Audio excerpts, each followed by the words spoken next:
Welcome in everyone to Cash That Ticket podcast here on the Straight Out of Vegas AM feed.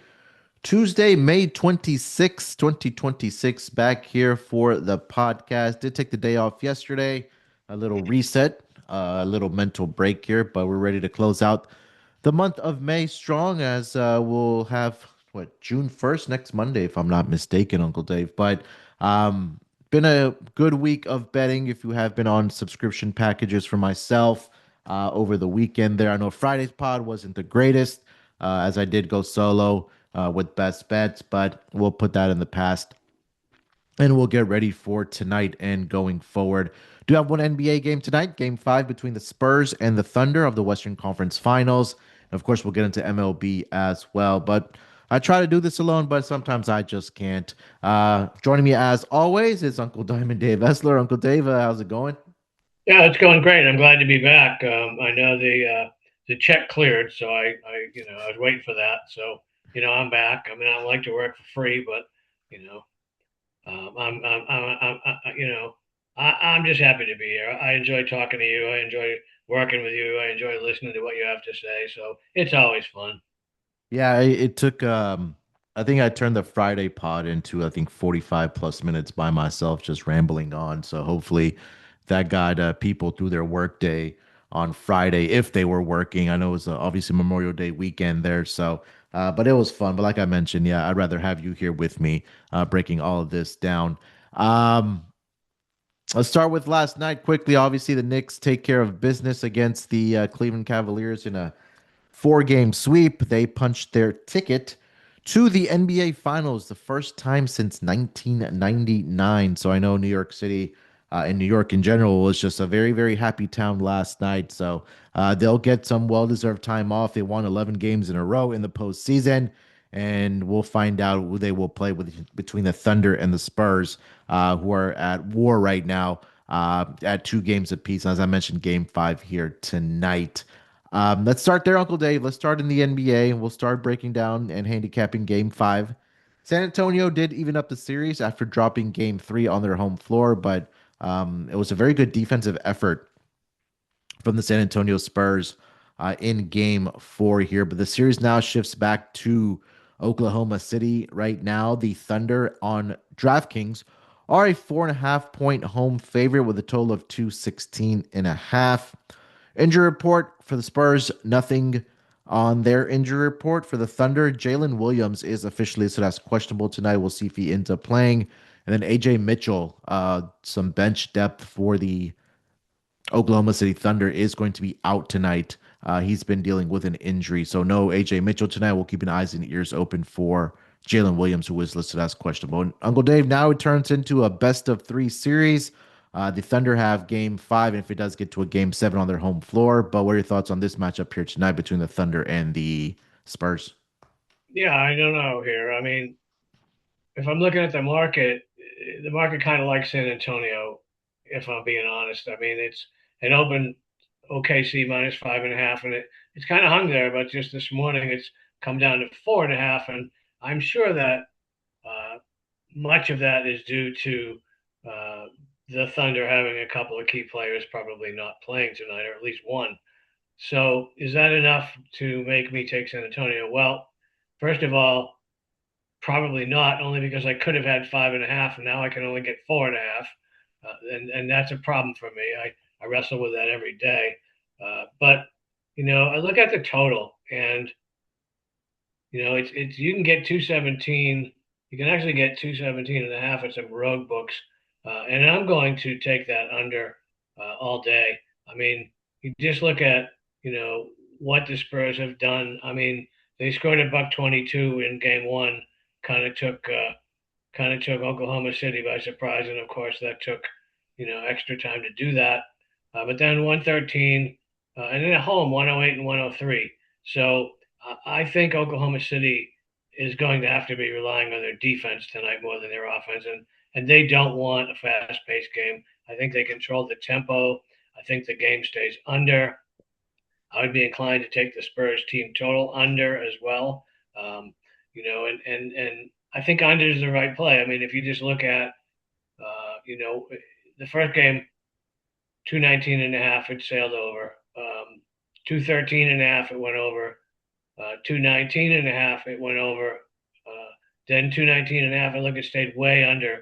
Now they've made a 3 point adjustment from the last game, but I think that is also a sign of the Thunder probably wanting to win this game on defense. And because we know their bench is going to be a little shorter, that would tell me that they most certainly want a lower scoring game and not having to rely on SGA at all to score 30, 40 points. So if I'm betting the game, I like the under. I don't have a real opinion on the side. I suppose I could have been talked into San Antonio, but I think sometimes the square bet's the right bet. But I think the right bet here is the under, Munaf. Yeah, I mean they're both are coming off of woeful shooting nights in game four. But I think it's more so what we've talked a lot about. Uncle Dave is had the defenses for both of these teams have Right. been really, really good, throughout the season. I think they're starting to make those game to game adjustments and in game adjustments as well, making things, difficult for the opposition is what you mentioned, right? If Oklahoma City, or not if, but, they pride themselves on the defensive end. We know that date back to last year when they won the NBA title, um, and looking to repeat again this year. So, I didn't have again. I'm with you. Didn't have an opinion on the side. If anything, I would take the Spurs if there is still a 5.5 out there. I know it's starting to move towards the Spurs direction as you mentioned, but I do think, especially when we go back and look at games three and games four, that the Spurs got off to hot starts in that first quarter. And then the defense just had these lapses and just droughts where they just weren't able to score the basketball. And if you look at game four, they had 32 free throw attempts, did the San Antonio Spurs, compared to that to 18 only for the Oklahoma City Thunder there. So I think these referees, especially I think tonight, will let them play a little bit because, again, it is a pivotal game five between these two squads. So if anything, I would maybe if the first half ends up being a higher scoring half, or it does go to the first half over, I think this pace really slows down, especially in the second half, and I think defense really ratchets up in the second half there. So I'll root for a lower scoring half right now. DraftKings does have a second half number up. I believe it's at 106 and a half, 107 and a half.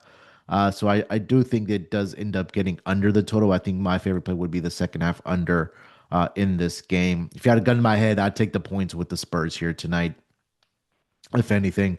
Any player props, I believe you're looking at? No, honestly, not. I mean, but to your point about the total, I mean, again, this is kind of a rarity. In the first half total is like a buck 10, buck 10.5. Second half total, as you mentioned, is two possessions less, somewhat unusual. So that certainly tells me that your second half under is probably a good bet.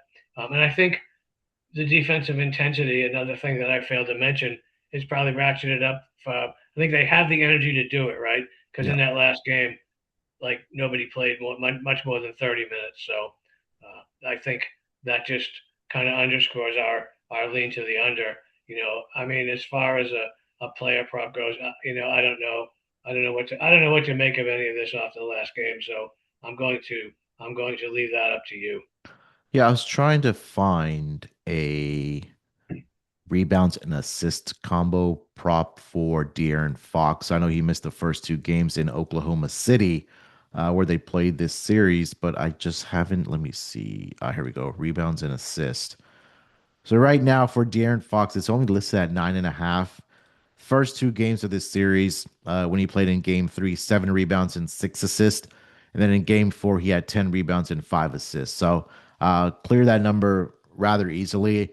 I'm not sure if they're being a little bit more cautious because he's coming off that ankle injury where he's played exactly 31 minutes each in those games. But I think that is definitely worth a look here. 9.5 I see right now currently over on FanDuel for De'Aaron Fox's rebounds and assists to go over. Overs at minus 106, unders at minus 125 there. So that would be the one prop I would be looking at in this game here for the at least the San Antonio Spurs side of things. All right, so we'll put a pin in that for the NBA. Hopefully, it is an exciting game here tonight, game five of the Western Conference Finals, as the Knicks will await to see who they will play in the NBA Finals. Let's get over to MLB, Uncle Dave. Let's start with the AL East battle. We'll go with the Tampa Bay Rays. They are going to be in Baltimore to take on the Orioles. Griffin Jack's getting the start here for the Rays. Shane Baz for the Baltimore Orioles. Orioles, odds courtesy of DraftKings, -107 as a slight home underdog. -112 for the Tampa Bay Rays. Total in this game, Uncle Dave, sitting at 8.5. Yeah, I think that might be a big total, but Jax is the only time. I mean, he started out as a relief pitcher, so we just don't know how deep he's going to go, right? I mean, he's pitched 5 innings in each of his last two starts, and what is a little concerning to me is that his last start was against Baltimore, and uh, I don't love the fact that he's playing Baltimore again. You know how I feel about teams getting a read on somebody and making the adjustments, if you will. And I can probably say the same thing about Shane Bass. I mean, the last time he pitched was against who? The Tampa Bay Rays. He gave up 2 hits in 6 innings. So one of these pitchers is going to probably get beat badly as which team makes adjustments. Um, the market, looking at the market, it's pretty stable. The total open 9. It's actually down to 8.5. I'm inclined to like that under. Uh, as far as which team's going to win, um, I don't like the Baltimore bullpen. I will say that Tampa Bay will make the adjustments and they will win that game. And getting Griffin Jackson only -110, -112 is probably a good bet. I mean, over the course of the season, he has been better than Baz anyway. Um, I don't like the fact that Baz will give up the long ball and Griffin Jackson won't. So I think all signs point. I'm trying not to take a road favorite here, especially a pick'em road favorite, but I think they're favored for a reason. So I will go with the Tampa Bay Buccaneers. Tampa Bay Buccaneers, you're already in football form, aren't you there, Uncle Yep. Dave? Yep. Well, um, I can now that they don't have Brady. Full yeah. disclosure, when I was a New England fan and he went to Tampa Bay, I despised the Buccaneers, but now they're okay. um, yeah, you mentioned Jax. He has his last game, in fact, like as you mentioned, against the Orioles was actually his first career start against his team. Most of his career, if not all of his career prior to this season, he was a bullpen guy. So he has a lot of experience, at least facing this Orioles team dating back to the 2022 season. He had 4 different appearances last year um, against his Orioles team where he pitched really well. But again, it was 1 inning at a time. And you mentioned, his last outing, 5 innings, 3 hits, 1 earned run that he did give up. I think he could build off of that success there against this Orioles team again. I would look at the Rays. Again, the Rays have just been, they've quietly taken over the first place mark in the AL East there, 34-17. They've been very, very good at home, 19-5 straight up, Uncle Dave. They are on a 2-game losing streak, but they've won 6 out of their last 10 games there. But I would put my faith in Griffin Jacks here to get them out of their little losing skid here that they do have against the Baltimore Orioles. Orioles just have not been living up to expectations this season. Just 15-13 at home. They've been very bad on the road as well, 9-17 straight up there. So in a bounce back spot here after a loss, I'll take the Tampa Bay Rays against the Orioles. We'll move it along here to the next game. Let's go to Fenway Park. The Atlanta Braves visiting the Boston Red Sox for this series early in the week. Spencer Strider on the mound here for the Braves. Be Ranger Suarez for the Red Sox. Red Sox also a slight home favorite. -112 on the money line, -107 for the Atlanta Braves. Your Uncle Dave total is sitting at 8.5 with a little bit of juice towards the under. Yeah, I kind of don't get this game on a couple of levels. Um, Now, Strider's kind of seemingly come back into form, but you got to remember that Ranger Suarez pitched in the NL East, right? Mhm. So the Phillies, I mean, the Braves rather, have seen like a lot of him. now they have like almost 200 at bats against the guy. So that and enough. I mean, they haven't exactly hit him a ton, but that's still an awful lot of at bats. And I think if you get a team like Atlanta in a little park like Boston, um, I would be inclined to take. I know the market is definitely leaning towards Boston, but I'm not. I like Atlanta, but I think I would have to take the bullpens out of it, just because Atlanta's bullpen has not been ideal. I mean, Boston's bullpen's been fairly pathetic, but Atlanta's is equally pathetic.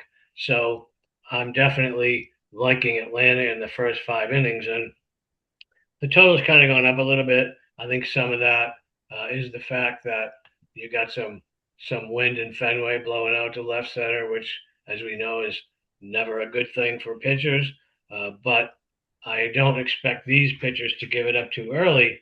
So what I think I'll be looking to do there is if we're into the third or fourth inning and there's only a couple of runs, get an in-game over, because then you're got two bullpens coming in that basically both suck. I mean, I'll just get right to call a spade here. So Yeah. I like Atlanta. I kind of like the over, but I don't love it at 8.5. I would be inclined to wait. I think we can get a lower number a little later, and I think one or both of the bullpens gives it up later. So Braves in an in-game over if.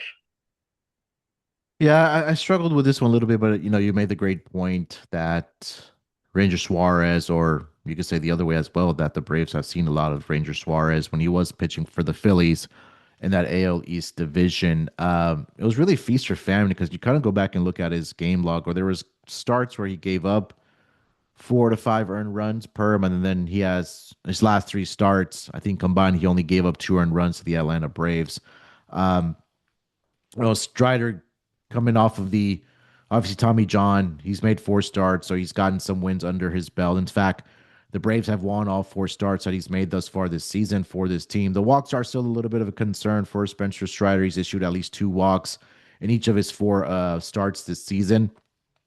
27 strikeouts to 12 walks, a whip of 1.14 there for Strider. So I'd be looking at the Brave side here as well.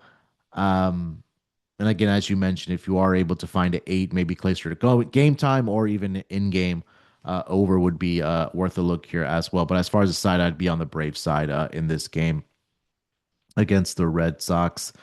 Let's move it here to the Cincinnati Reds, Uncle Dave. They are in Citi Field to take on the Mets. Chase Burns getting the start here for the Reds will be David Peterson for the Mets. Mets are a home underdog in this matchup at plus 105.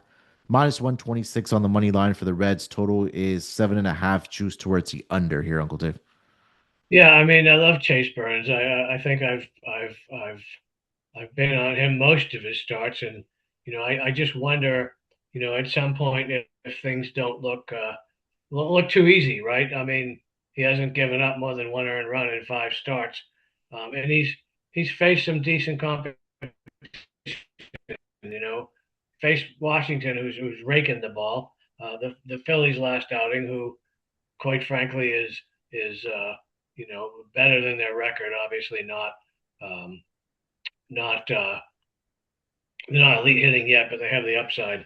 But the thing is that Chase Burns has never faced the Mets, period, not one batter.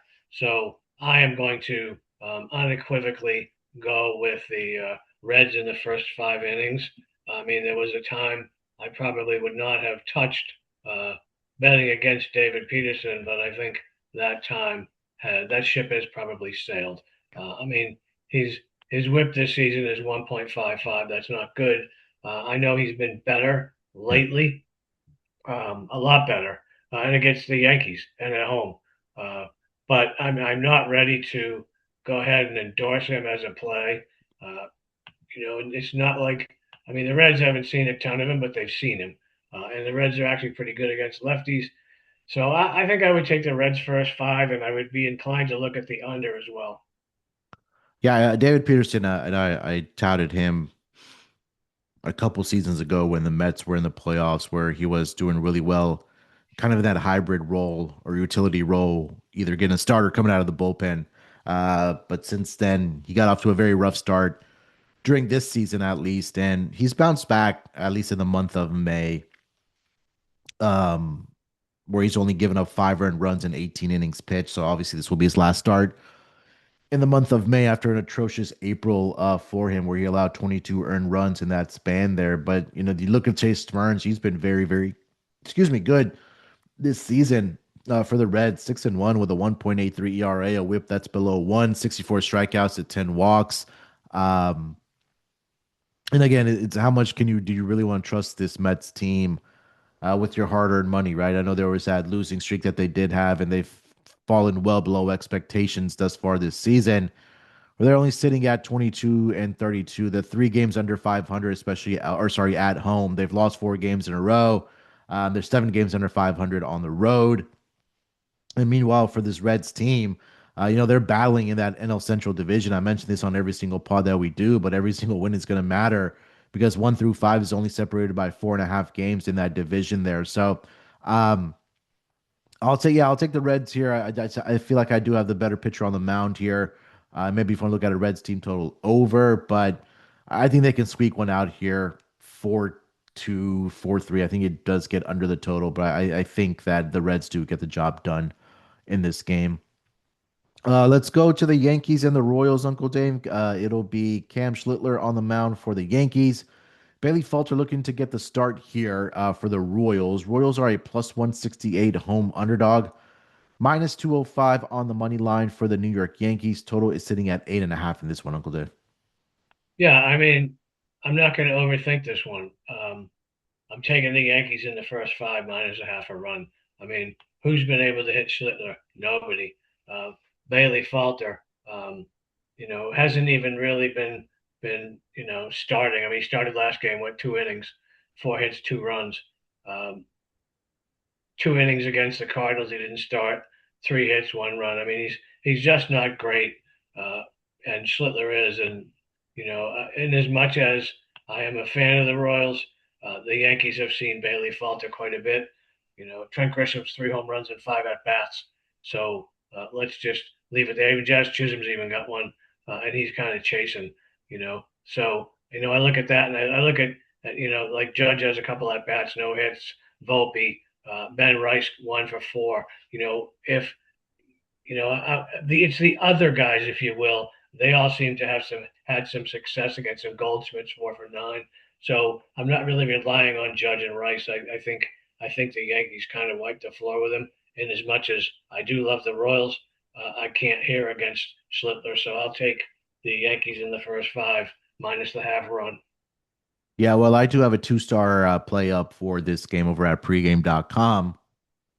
If you want to get on this game, and hopefully I can get to what I think it's going to be a fifth winner in a row for my subscribers and clients there. So I'll leave it at that. I do have a again two-star best bet up on pregame.com for the Yankees and the Royals there. But it's a lot of what you did mention, Uncle Dave. Schlittler being really, really good. It's Bailey Falter. Falter's only been getting about 1 inning.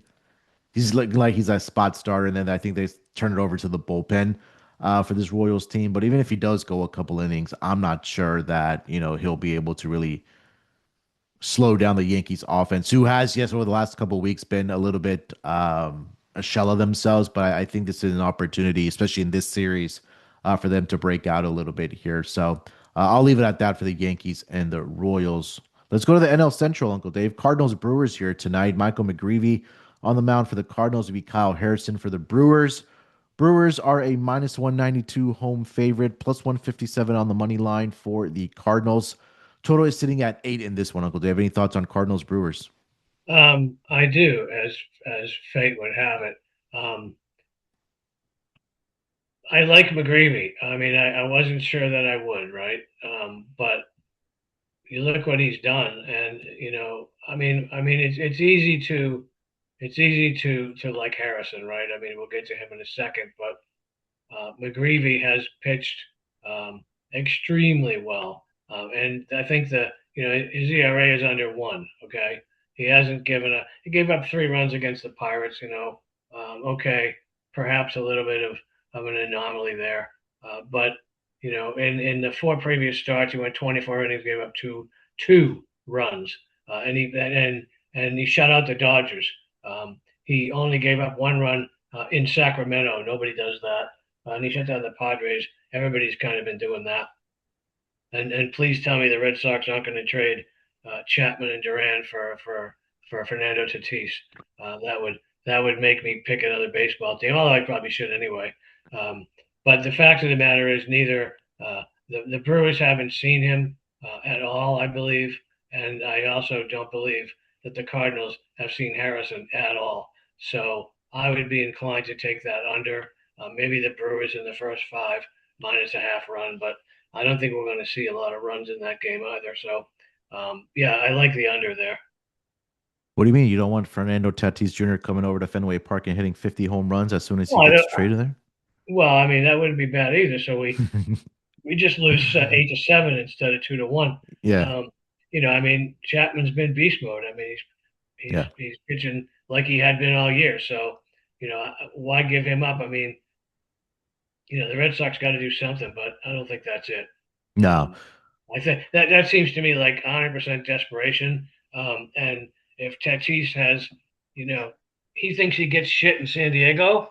Um, if he brings that act to Boston, he'll be one of the most hated players in the Red Sox ever. Real quickly, I mean, Boston fans don't have much patience for that bullshit. I mean, period. yeah.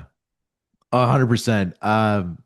Yeah, at least for this game, you mentioned both these pitchers have been in really, really good form. I think that just continues here tonight. I'll keep it short and sweet. I really like the under in this game, under 8. Or if you want to go first 5 innings and just back the pitchers, take the bullpens out of it. Under 4, I believe. I'm not sure if you'll be able to find a 4.5 out there for this game with a total of 8 here, but I'm just double checking here on DraftKings. Yeah, I think there's 4.5 out there. There are okay. So yeah, so I would take the under 4.5 in this. Yeah, so I see DraftKings has it 4.5 minus 125. I really do like that for these two pitchers here. They've just been in really, really good form. So I think that continues in this matchup here tonight. Let's just get to a couple of more here, Uncle Dave. Let's go to. Well, I'd be remiss not to mention the Astros and the Oh, Rangers here after last night, what the Astros were able to do. But the Astros are starting Jason Alexander here tonight, and it'll be Jack Leiter for the Rangers. Rangers are a minus 137 home favorite, plus 114 on the money line for the Astros. Uncle Dave total set at 8 in this one. I mean, why did you even have to bring up this game? I mean, biased.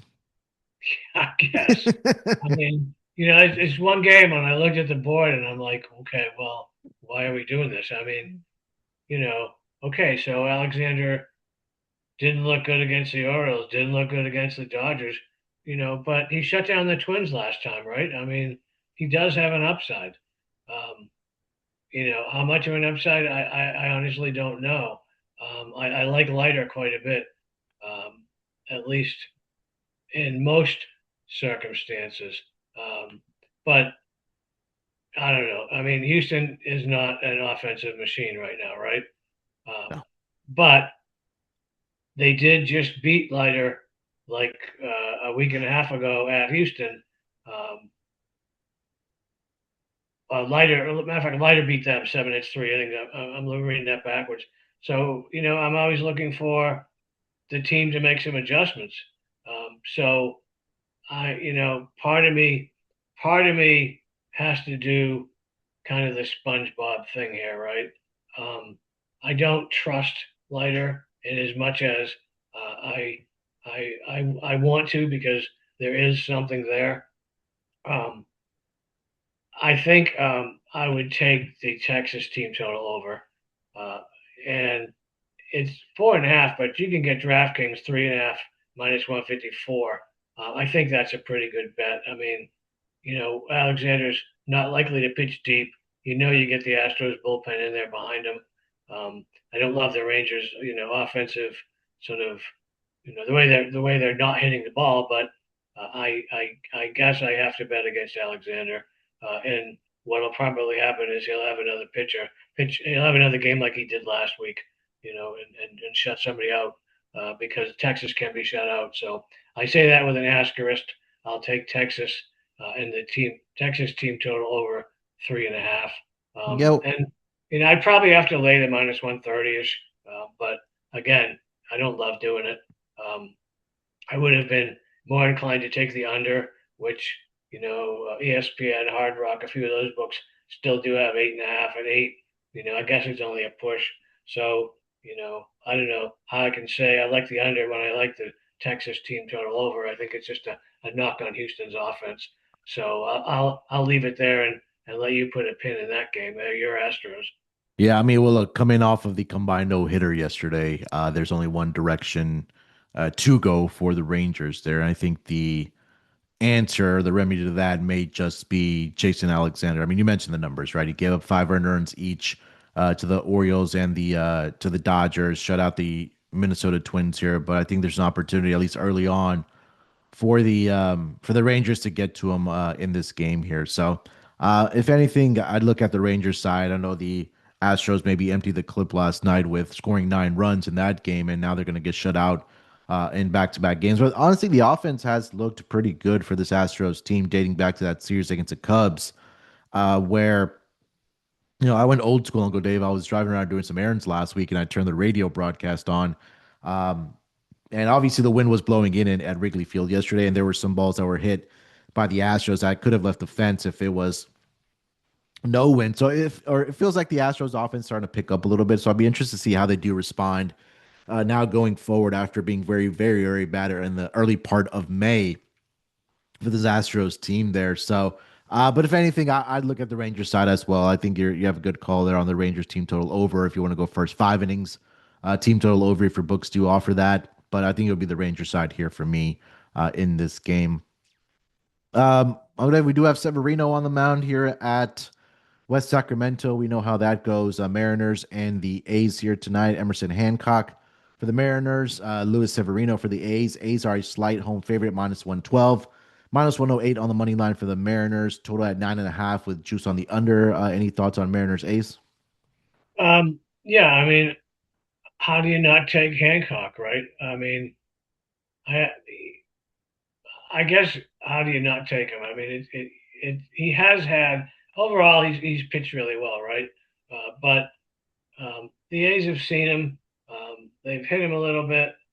So do you go to the over because we know Severino has been less than desirable at home, but yet lately he's been pitching a little bit better. I mean,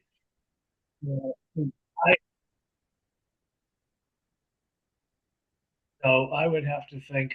Uh, no, I could actually almost get behind if I'm going to be really sharp here. I could almost get behind the Athletics. I mean, Severino's pitching a lot better. He's pitched well against the Mariners. Um, Hancock has kind of been hit by the A's a little bit. I mean, I guess what's telling to me is you have a great team like Seattle, or a great team last year against a mediocre team in the Athletics with Severino, and yet Severino's favored. Oftentimes it's for a reason. So I'm going to believe that reason and probably take the Athletics. And we always want to take overs in that park, right? I mean, Mhm. and today's not a whole lot different. I mean, no matter where you look, the that park is always rated as the highest for runs, but um, we don't have a ton of wind. It's not super hot there yet. I'm leery of that over. At 9, I might have. At 9.5, not so much. But I'd probably come down on the Athletics here. Perhaps maybe even just for the first 5, just to take the bullpens out of the equation. So yeah, that's my play there. Yeah, the Mariners won the game last night. What was it 9-2 over the A's? You mentioned Hancock has had his struggles against the A's throughout his career. Severino, again, we talked about this last year on the MLB pod. We've talked about it this season as well about his home and road splits, right? He had one good start this season. This will only be his fifth home start, I believe, of the season. Let's see, one, two, three, four. Yeah. So this will be a fifth home start. In the three of the four starts, Uncle Dave, he's given up at least four earned runs to the opposition there. The one great start he had at home was against the Kansas City Royals, and that was a time where they were just struggling on the road and offensively, where he did go 7 innings, 4 hits, one earned run. So I guess I'll be the square one and just continue rooting for runs when Severino starts at home there. The number's at 9.5. If you're able to find a 9 out there, I'd be comfortable with the over at that point. A's team total over as well. We talked about the struggles with Hancock against the Mariners. So we'll root for runs again between these two teams in the Mariners and the A's. Um, Couple of late games, the NL West. You got the Diamondbacks and the Giants in the Bay Area, and then you have the Rockies and the Dodgers in Dodger Stadium there. I didn't have much for these games. Uncle Dave, you have anything for these two series in the NL Well, West? the one thing I do know in San Francisco, they got like a 22-mile-an-hour wind blowing out for Okay. most of that game. Now, your boy Erod, I mean, what do you do with that, right? He's feast or famine. Tyler Mahle is actually similarly feast or famine, but yet you can still get an 8, and I think I would have to take the over at 8. I mean, I don't love it in that park, no matter what the wind's doing. But I'm not a fan of either bullpens, so I would lean to the over at 8, um, and see what happens. I mean, it's 8.5. It's a road book, so that's going to be a little bit square because of the weather. But my trust level with Rodriguez or Mahle is not ideal. My trust level with the Diamondbacks on the road is not ideal. Um, but I think they're offensively better. I'm trying to talk myself into something that isn't there. I'll just stick with the over. So I mean, yeah, you mentioned right, miles per hour winds blowing out. Is it just because it's a pitcher's ballpark that we're not seeing a higher total? Or is it a combination of the Oh yeah, offenses? it's 100%. That park is not. I mean, it's a huge pitcher's park, right?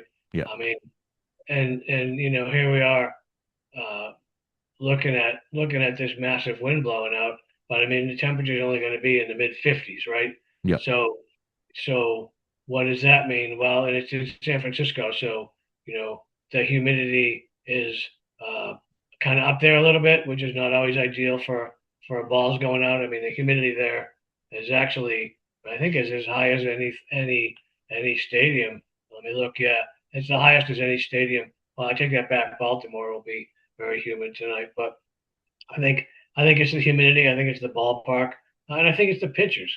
I mean, it's just one of those things that I think bettors are smart enough to know that. I mean, I've taken overs in plenty of games in that park with 15-mile-an-hour winds blowing out, and it's been 3-2. I mean, that's just the way yeah. it is. And not only is that park big, but those walls are even bigger, right? I mean, it's not like they got like a course field waist high fence out there. You got to really crush one to get it out. So, I say that with trepidation. It could be, well, another 3-2 game, but I would have to take the over just based on, I don't know, guessing, I guess, at this point, really, because I can't trust either one of those pitchers, meaning I should probably trust both and then it'll be 3-2, but I doubt it, not with both bullpens. And there's a little bit of familiarity there with either guy. So I would have to take the over and bite my tongue, although it certainly wouldn't be my favorite play of the day. All right, fair enough. All right, so that'll be it for the baseball card here. I think we went through plenty of games there for the Tuesday action in Major League Baseball. Before we do get over to best bets for this episode, just want to remind everybody to get over there to pregame.com. Right now, you can get 20% off of anything over at pregame.com, whether it is a daily best bet package, whether it's a weekend package, an all access package, a season long package, whether it's myself, whether it's Uncle Dave, whether it's Sleepy. Our records speak for themselves, more so Uncle Dave and Sleepy because they've been doing it so long with pregame. I mean, I'm still very young into the season, or at least starting to, sell picks there. to the subscribers and daily purchases there. But they've put in the work for I don't know how many years now. At least what I've been with pregame maybe 2 3 years now, but they've been doing it a lot longer. Their record speaks for themselves. So Uncle David and I were just briefly talking offline that we're going to start entering quote unquote the dog days of the summer before we do approach football season. So if you're not a baseball guy or if you're not a baseball gal, who knows, maybe we have some female listeners out there as well. Let the pregame pros do the work for you. So right now you can get 20% off of anything over at pregame.com, but you should make sure you use that promo code playoffs20, PLAYOFFS20, excuse me, over there at pregame.com.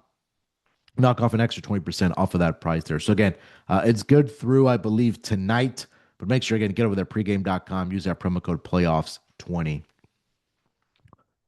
All right, Uncle Dave, let's wrap it up here with best bets on this episode. I'll let you lead it off. Where are you taking us? Back to Kansas City.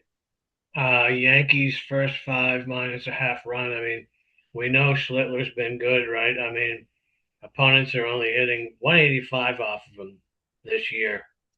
But you look at his splits on the road, ERA 1.04, 21 hits allowed in 43 innings. Opponents are hitting 139. My caveat there is the Royals did see him before, but it's Cam Schlittler. I mean, how bad can he be? So I will take the Yankees minus a half a run for the first 5 innings. Love it. All right, for my best bet, there's two that I really like here. They're both on the diamond here tonight, but I'll go back to the game between the Cardinals and the Brewers with Michael McGreevy and Kyle Harrison on the mound there for their respective teams. Under 4.5 in the first 5 innings as the best bet. And as I mentioned, right, both these pitchers have been in really good form. I think that just continues here tonight for these teams. Game total sitting at 8.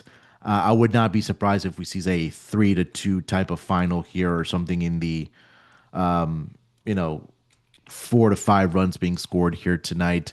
I talked about Kyle Harrison in his last start, which was, I believe, was against the Angels, and I mentioned his strikeout prop, and I'm kicking myself for not betting it at that time because he does have that strikeout stuff, and the numbers are reflecting that.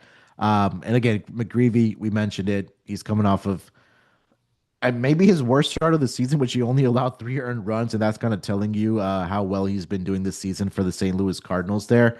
Um, so I think that again, this is going to be a pitcher's duel, at least in the first 5 innings. I do expect both these pitchers to go at least 5 innings each. I'll take the under 4.5 in the Cardinals and the Brewers game as my best bet with Michael McGreevy and Kyle Harrison on the mound as my best bet. All right, Uncle Dave, I think that's going to do it here for this edition of the Cash That Ticket podcast on the Straight Out of Vegas AM feed. Anything else for our loyal listeners before we do get our Tuesdays going? No, you mentioned football, and I'm partly looking forward to going over some win totals here in the not too distant future, but I'm partly not because it's more work, right? But the early bird football packages are up, and I already sold quite a few, and it says early bird, right? Mhm. But how early really is it when we're talking about uh, the Hall of Fame game is in like 72 days, you know? Um, so if you haven't jumped on a long-term package, it's not too early. It says early bird, but it's really not. So just throwing that out there, Munaf, you should probably buy his because, to my knowledge, he has never lost a client football bet. So, you know, I mean, I know. Having said that, he's only got one way to go, but I'll take my chances. I just wanted to throw that out there. Most everybody knows me. I'm not a salesman per se. I don't sit on my Twitter and tell everybody how good I am all day. But if you are thinking about it, it's probably not too early. And win totals will go up before that at some point. So that's my monthly. I'm gonna help you sell enough.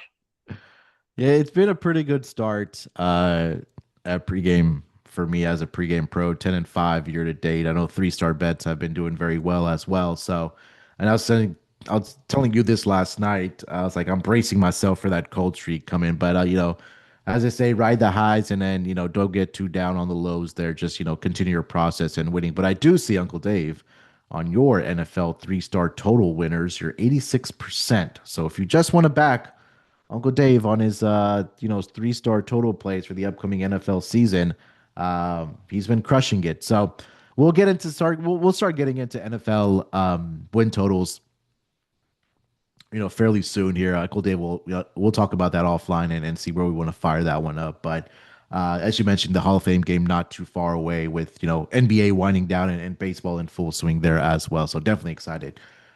All right, we'll be back tomorrow to talk more NBA. Well, actually, we won't have NBA tomorrow, so maybe be all baseball tomorrow on this pod because the Knicks have already taken care of this their side. So with baseball, we'll talk about some NFL whenever we're ready to do that. But thanks for everyone that's been hanging with us. I appreciate all the love that we've gotten on Apple review, Spotify, wherever the case might have been. Getting messages on Twitter in the DMs or whatever the case might has been. So I appreciate everybody that's been listening to us. We'll be here, of course, all throughout the summer and hopefully into the NFL season as well. But till then, good luck with your tickets here tonight. Enjoy the games, and we'll talk to you guys down the road.